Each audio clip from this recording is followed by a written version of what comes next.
Natur und Kunst von Johann Wolfgang Goethe. Natur und Kunst, sie seien sich zufrieden und haben sich Emanisten gefunden. Der Widerwille ist auch mir verschwunden. Und beide seien gleich mich anzusehen. Es gilt wohl nur ein redliches Bemühen. Und wenn wir erst in abgemessenen Stunden mit Geist und Fleiß uns an die Kunst gebunden, mag frei Natur im Herzen wieder blühen. So ist mit aller Bildung auch beschaffen. Vergebens werden ungebundene Geister nach der Vollendung reiner Höhe streben. Wer Großes will, muss sich zusammenraffen. In der Beschränkung zeigt sich der Meister. Und das Gesetz nur kann uns Freiheit geben.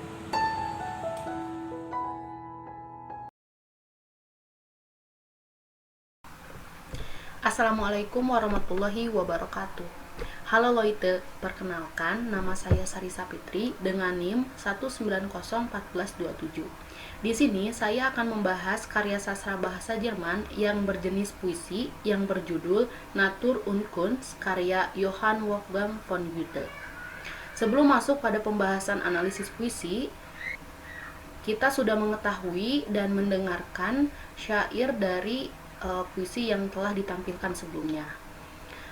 Setelah itu, saya akan menjelaskan terlebih dahulu biografi singkat dari sang pengarang.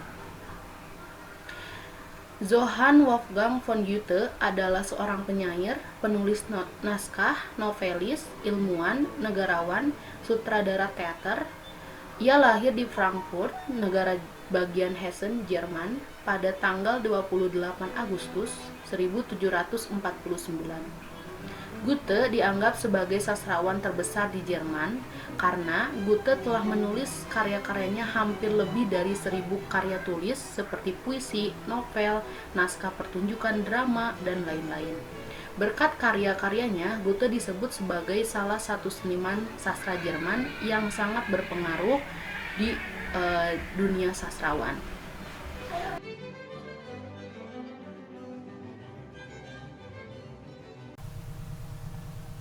Selanjutnya, saya akan menjelaskan latar belakang dari puisi ini. Puisi Natur und Kunst ditulis oleh Johann Wolfgang von Goethe pada tahun 1800. Ditulis pada masa periode klasik Weimar. Nah, puisi ini menjelaskan bahwa dengan usaha dan keterbatasan seseorang dapat merasakan perasaan yang tinggi terhadap alam, seni, dan kebebasan. Inti dari puisi ini menceritakan mengenai kebebasan dan mencapai kesempurnaan. Puisi ini datang dari pengalaman dan kisah Goethe sendiri, di mana pada masa periode Sturm und Drang, Goethe menyadari bahwasannya kebebasan mengapresiasi seni atau menikmati seni ini dan alam ini sangat dibatasi dan dihancurkan. Oleh karenanya, ia menulis puisi ini dengan maksud menumpahkan perasaan yang ia rasakan dengan menulis puisi Natur und Kunst agar bisa didamaikan dengan kebebasan.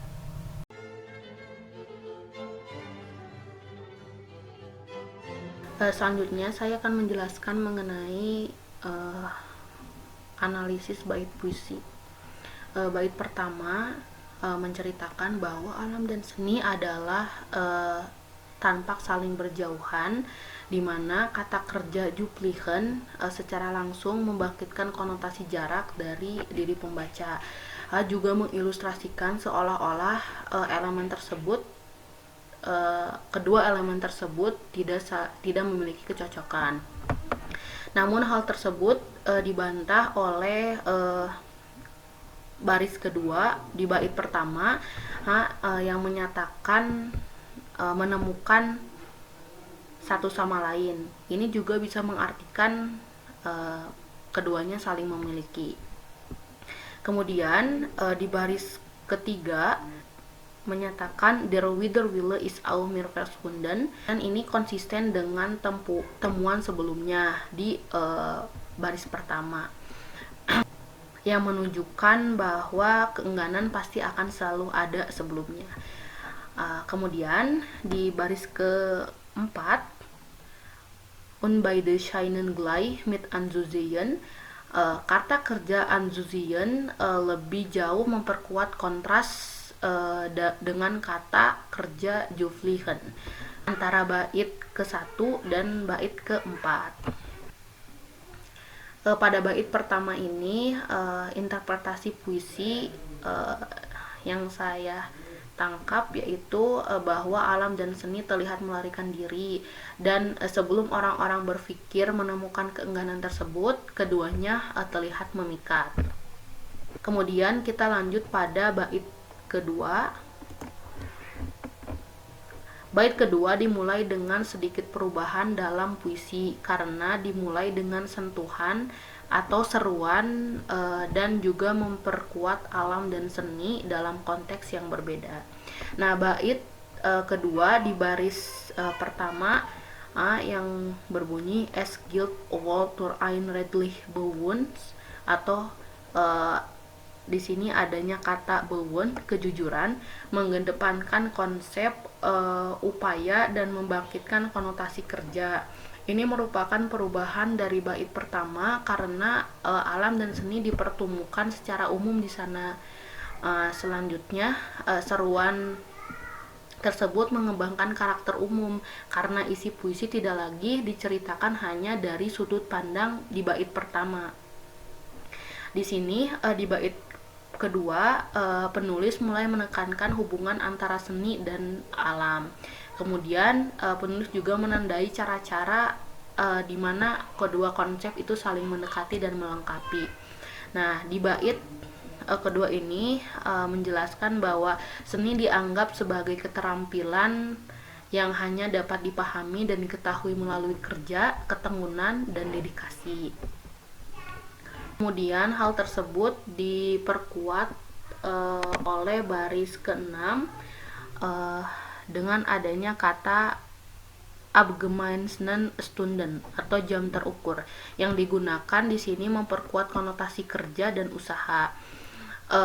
Baris berikutnya menjelaskan apa yang terkait dengan upaya ini. Nah, seseorang harus mit Geist und Fleiß.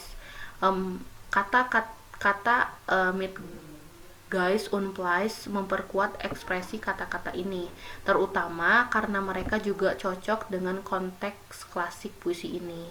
Nah, puisi ini menuntut agar individu beralih ke seni dengan usaha keras, karena hanya dengan cara ini, dengan cara usaha keras ini dapat mewujudkan magfreie Natur im Herzen wiederglucken di baris ke-8.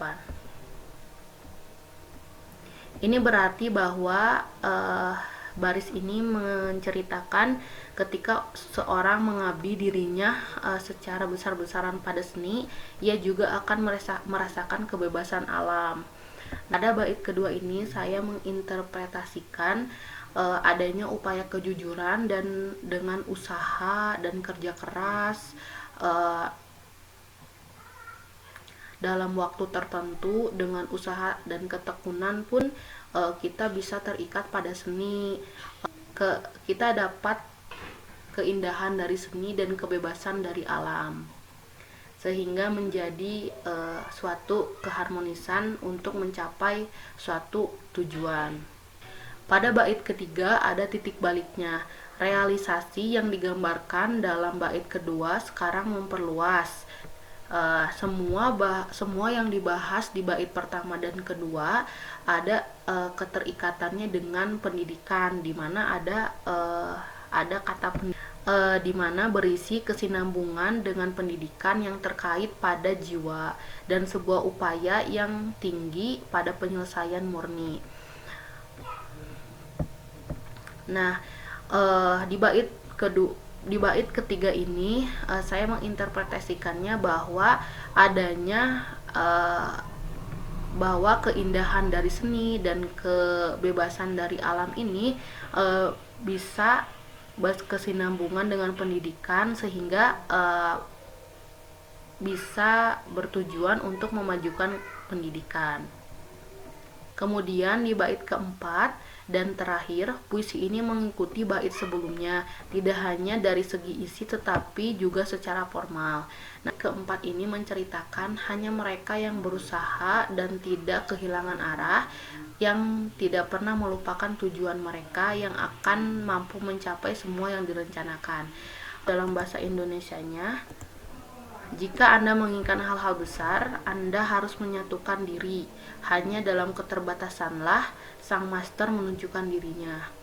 Nah, ini pun mengartikan pada rumusan cita-cita pendidikan yang dilanjutkan. Ketekunan dan apresiasi dipandang penting untuk mencapai tujuan besar. Pengetahuan tentang hubungan yang kompleks dapat dimengerti. Pentingnya pendidikan ditekankan seperti panggilan untuk kedewasaan dan kemandirian. Pada bait keempat ini menginterpretasikan bahwa siapa yang ingin menjadi besar harus mau bersama dalam sebuah pembatasan dan hukum yang hanya bisa memberikan kita kebebasan.